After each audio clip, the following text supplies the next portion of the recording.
Assalamualaikum warahmatullahi wabarakatuh. Om Swastiastu, Namo Buddhaya, Salam Kebajikan. Perkenalkan, nama saya Doni Aprianus. Saya berasal dari kelas manajemen pagi. Di sini saya akan menjelaskan tentang teori fungsi kurva dan permintaan.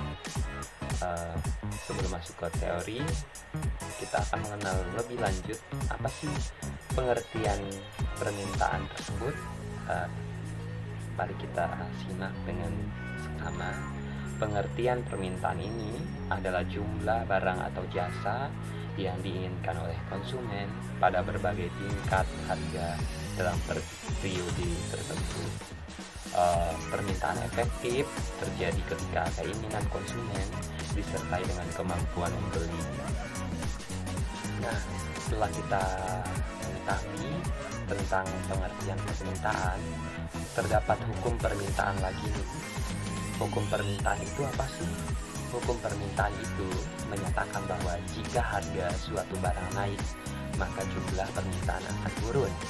Dan sebaliknya, jika barang turun, maka jumlah permintaan akan naik. Ini menggambarkan hubungan negatif antara harga dan jumlah barang yang diminta. Nah, setelah di pengertian hukum, kita akan beralih ke fungsi permintaan. Apa sih fungsi permintaan itu? Nah, fungsi permintaan itu adalah matematika ekonomi yang menunjukkan hubungan antara harga barang dan jumlah barang yang diminta.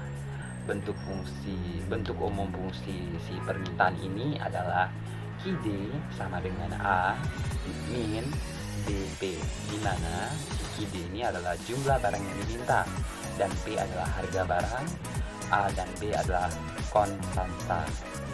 Nah, setelah kita mengetahui dari fungsi permintaan, kita akan beralih ke kurva permintaan. Kurva permintaan itu adalah representasi grafis dari fungsi permintaan. Kurva ini biasanya berbentuk garis miring ke bawah, dari kiri ke atas ke kanan bawah, menunjukkan bahwa ketika harga turun, jumlah permintaan akan meningkat.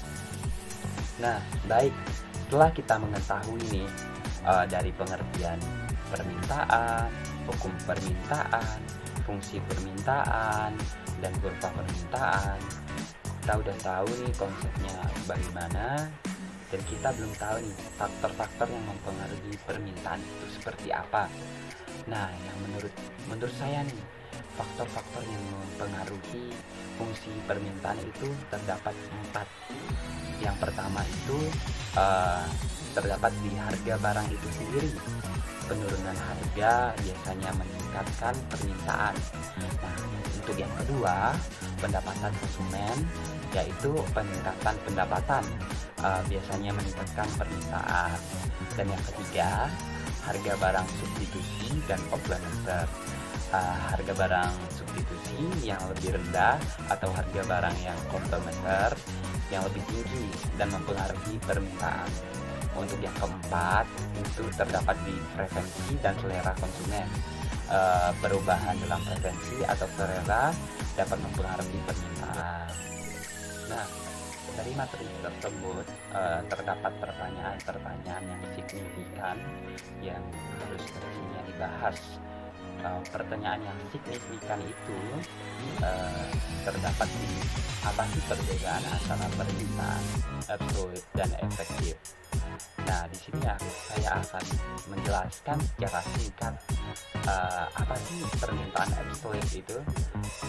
Permintaan absolut ini adalah keinginan konsumen untuk membeli barang atau jasa, tetapi tidak disertai dengan daya beli.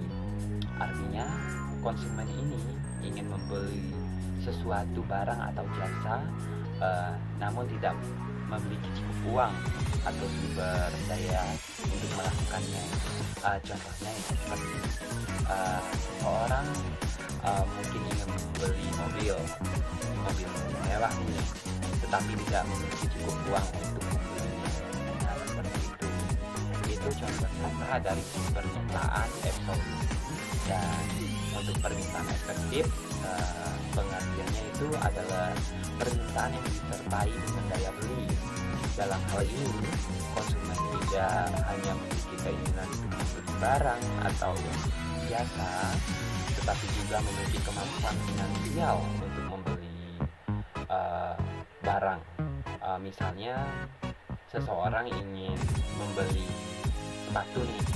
Nah, dia memiliki cukup uang untuk membelinya, akan menciptakan permintaan efektif. Nah, setelah kita mengetahui pengertian dari si permintaan absolute dan beserta contohnya, dan permintaan efektif dan juga contohnya, terdapat perbedaan dari kedua tersebut. Perbedaan yang pertama itu terdapat di daya beli. Permintaan absolute tidak disertai dengan daya beli, sedangkan permintaan efektif disertai dengan daya beli. Dan yang kedua itu kegiatan ekonomi. Permintaan absolute tidak mendorong terjadinya kegiatan ekonomi karena ada transaksi yang terjadi. Dan sebaliknya, permintaan efektif itu mendorong kegiatan ekonomi karena terjadi pembelian barang atau jasa. Baik, kita akan masuk ke contoh permintaan absolute. Misalnya, setelah kita lulus SMA, kita akan melanjutkan ke perguruan tinggi. Kita akan memiliki gelar sarjana. Misalnya nih, saya ingin sekolah di luar negeri. Saya ini bermimpi untuk melanjutkan pendidikan di luar negeri, tetapi saat ini saya belum memiliki biaya atau beasiswa yang cukup. Ada contoh kedua lagi, misalnya teman saya Sitio ingin membeli rumah. Rio sangat ingin memiliki rumah sendiri, namun pendapatannya sangat saat ini tuh belum cukup untuk membeli rumah tersebut. Nah, tadi adalah contoh permintaan ekspor, dan sekarang kita masuk ke contoh permintaan efektif. Contoh permintaan efektif itu seperti apa sih? Nah, misalnya nih, saya membutuhkan laptop untuk mengerjakan tugas kuliah, dan saya memiliki cukup uang, dan akhirnya saya membeli laptop tersebut. Itu dia. Nah, dan itu saja contoh-contoh yang dapat saya berikan dan materi yang saya dapat paparkan tentang fungsi permintaan dan kurva, dan fungsi permintaan absolute dan efektif. Sekian materi yang dapat saya sampaikan. Saya manusia yang kurang dari kata sempurna. Akhir kata saya ucapkan terima kasih.